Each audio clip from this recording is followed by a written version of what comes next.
Hi everybody, welcome back to another week of Meals on the Family Seesaw. It's Monday evening. Been a beautiful day today, of course back at work today.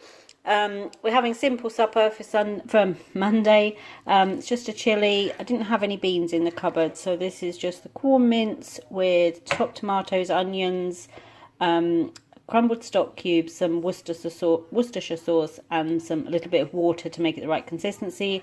Then I added garlic, hot chili powder, and some dried chili flakes to it as well. So just a simple chili without the beans really. And we're having that with sort of just some boiled white rice. And over there I've got some cheese for the top and some tortilla chips. And I think we've got some sour cream somewhere as well. So just a simple chili supper for a Monday night to start the week. So it's Tuesday evening and tonight we've got fish tacos. So this is just a package of the frozen white fish fillets, which I defrosted, chopped them into small pieces, mix them with a little bit of lemon juice and a package of taco seasoning, and then just cook them in the pan. And once you chop these pieces up, they literally take kind of 5-6 minutes to cook through. You can see they're flaky, starting to flake up. You just have to be a bit careful because if you kind of move them around too much when they're cooking, they go really crumbly, like mince almost. But there are still some nice big pieces of fish in there. Then I've made a sauce with, this has got part sour cream, part sour cream, and then a good couple of squirts of, so equal parts of the sour cream and sour cream. You could also use mayonnaise. And then a good couple of squirts of sriracha to give it a spicy kick. I've got some chopped shredded lettuce, chopped tomato, chopped cucumber. We've got some of the wheat and white wraps. Often with fish tacos, I would serve them in a crunchy taco shell, but just happened to have these, and I thought, no, so what? We'll have it in soft tortillas. So the wheat and white wraps to put everything in, and then I have got a little chopped avocado there to have with mine. These are the Tesco crispy potato slices. So where they have the prepared fruits and vegetables, they often have these, and they're thin slices of potato that have just been coated in a really light kind of batter. So they're kind of like combination between a thick cut crisp and a thin cut kind of sauteed potato, but they're really quite tasty and they make a nice little side dish to go with the tacos. So that's our Tuesday night supper, fish tacos with crispy potatoes.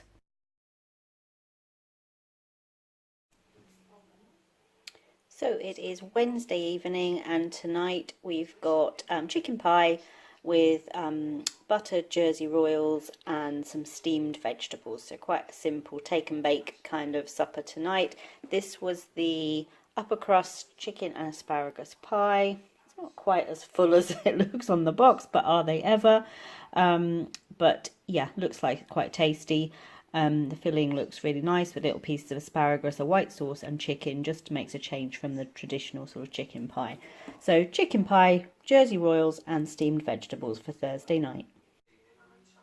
Hi everybody, it is Thursday evening and tonight I'm making a creamy Cajun chicken pasta Alfredo bake. Creamy Cajun Alfredo chicken pasta bake. Get that the right way around. Bit of a mouthful, but it's a delicious mouthful. But I just wanted to show you what I'm making, because you can make this by just getting some chicken, some pasta, and a jar of or a pot of cheese or white pasta sauce. Makes it just as easy. But if you make it your own, you can flavour it in whatever way you want, and it is really, really simple. So I just want to show you what ingredients I'm using and how I'm going to use them, and then I'll show you obviously the finished product at the end. So we've obviously got some pasta. I will just cook that through so it's fully cooked, and then sprinkle it into a large baking dish. As the pasta's cooking, just before the end, I will add in some of these broccoli florets, frozen broccoli florets, and just let them cook through for the last few minutes with the pasta. While all that's cooking, I will make a simple sauce. Now this is a sauce that doesn't use any flour, so it is quite a thin sauce, but because it's using double cream, it thickens up as the mixture cooks and develops. So you want it to be quite runny, therefore you don't need any flour.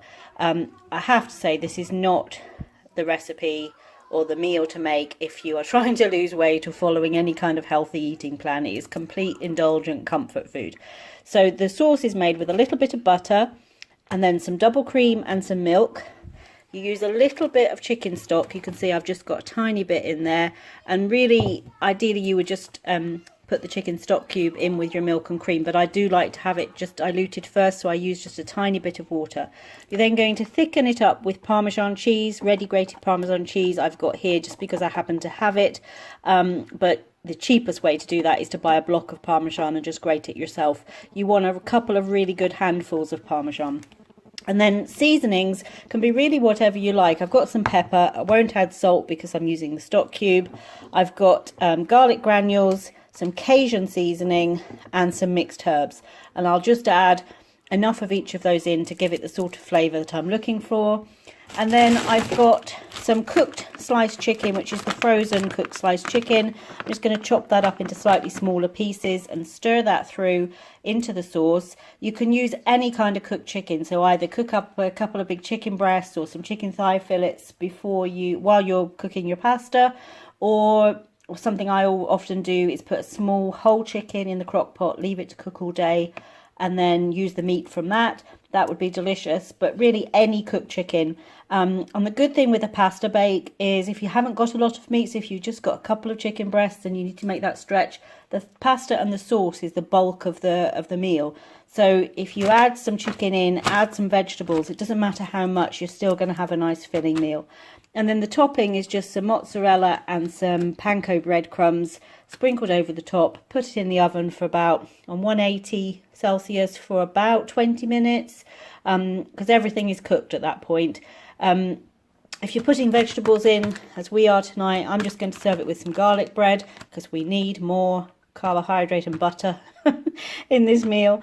But you could serve it with a green salad, you could serve it with a side of vegetables if you weren't adding something in.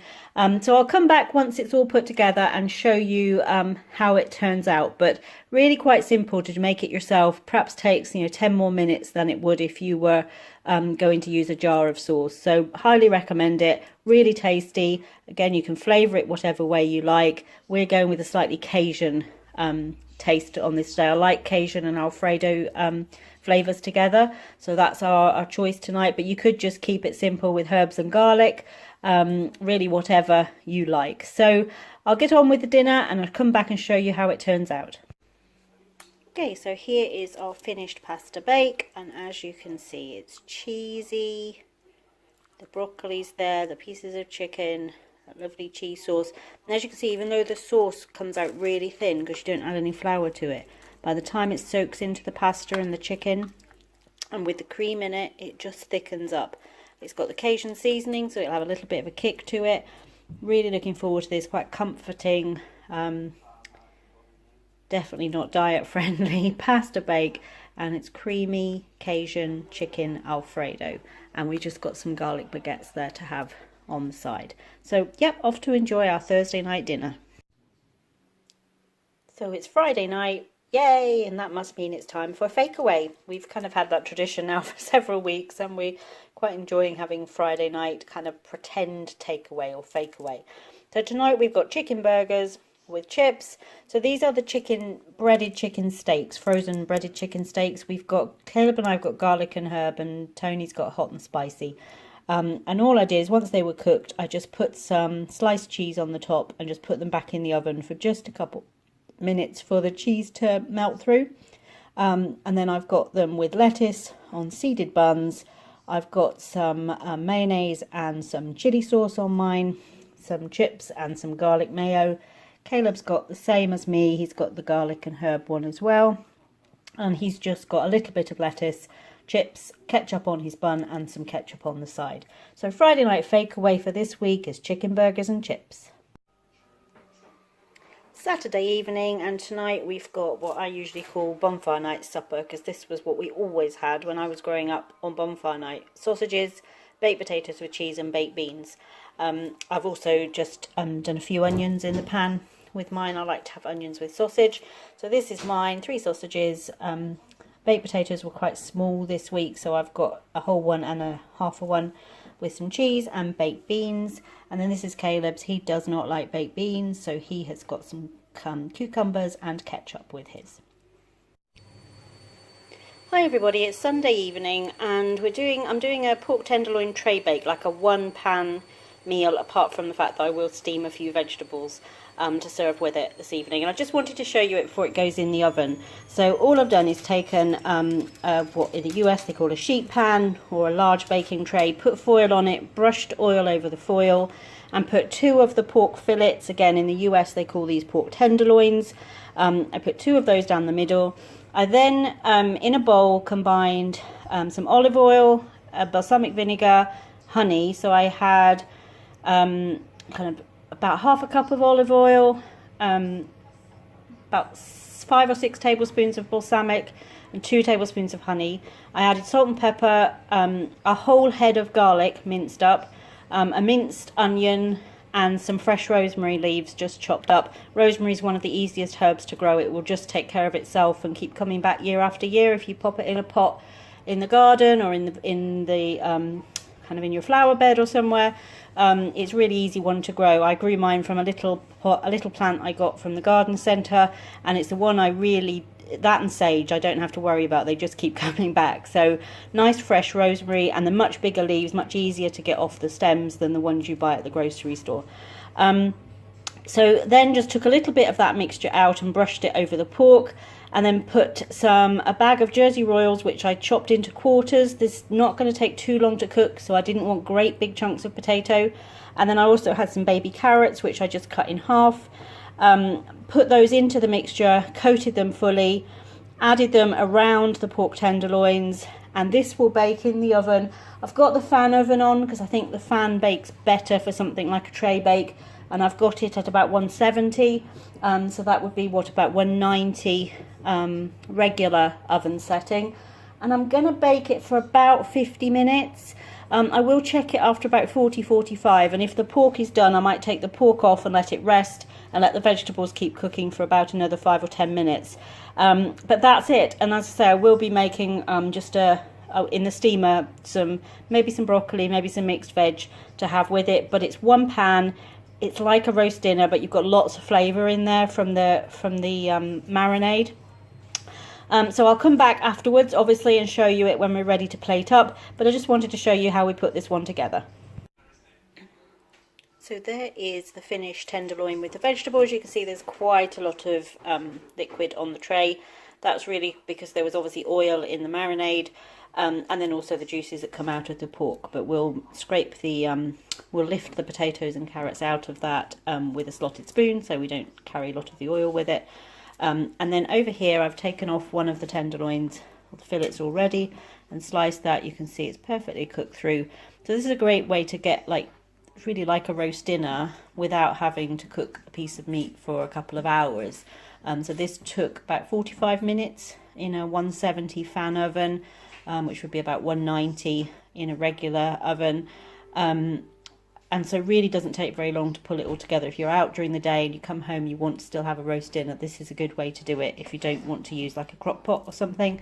And then we've just got a nice big pan of steamed vegetables there to go with it. So that's our Sunday night dinner, pork tenderloin or pork fillet tray bake with potatoes and carrots, and then some steamed vegetables on the side.